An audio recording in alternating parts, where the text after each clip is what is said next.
Salut Thomas. Salut Christophe. L'intégration, c'est vraiment le point principal, ouais. Où on peut pas se rater.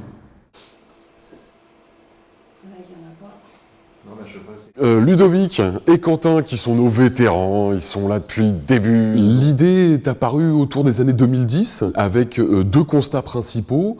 Le premier qui était la pénurie de main-d'œuvre dans le milieu agricole, et deuxièmement, le fait qu'il y ait un taux de chômage des personnes en situation de handicap qui est plus du double que celui des personnes valides. Et donc, nous avons eu la volonté de faire se rencontrer ces deux problématiques pour y apporter une solution à chacune. Du coup, je vous représente l'affiche. Je veux qu'on s'en serve pour les nouveaux salariés qui arriveront. Je me suis rendu compte qu'il fallait surtout utiliser tous les outils de l'entreprise en termes de gestion des ressources humaines, hein, en gestion RH. Ce qu'on fait parfois moins dans des entreprises dites classiques, où on va plus compter sur la capacité de la personne à s'intégrer, sur les autres collègues qui vont prendre particulièrement en charge le nouvel arrivant.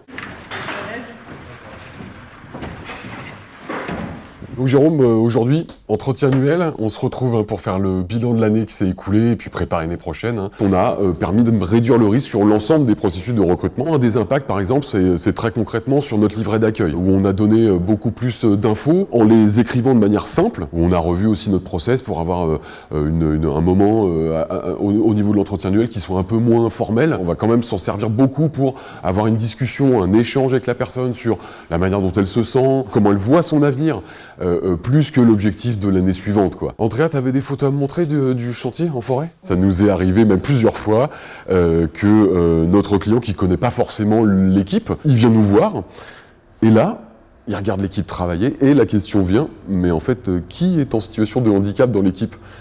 Eh ben je dis, je sais pas, dites-le moi, justement, et laissez l'analyse se faire, et puis dire, en fait, je sais pas. Une fois mis dans une situation professionnelle, ces personnes-là amènent le même service, dégagent, j'ai envie de dire, le même sentiment de professionnalisme qu'une personne valide. À un employeur qui hésiterait à recruter une personne en situation de handicap, moi je dirais qu'il faut prendre conscience que tout recrutement est un pari. Qu'on recrute une personne valide ou une personne handicapée, et puis on va très vite se rendre compte qu'en fait il n'y a pas un énorme besoin, c'est pas la peine d'en faire énormément pour réussir ces recrutements-là.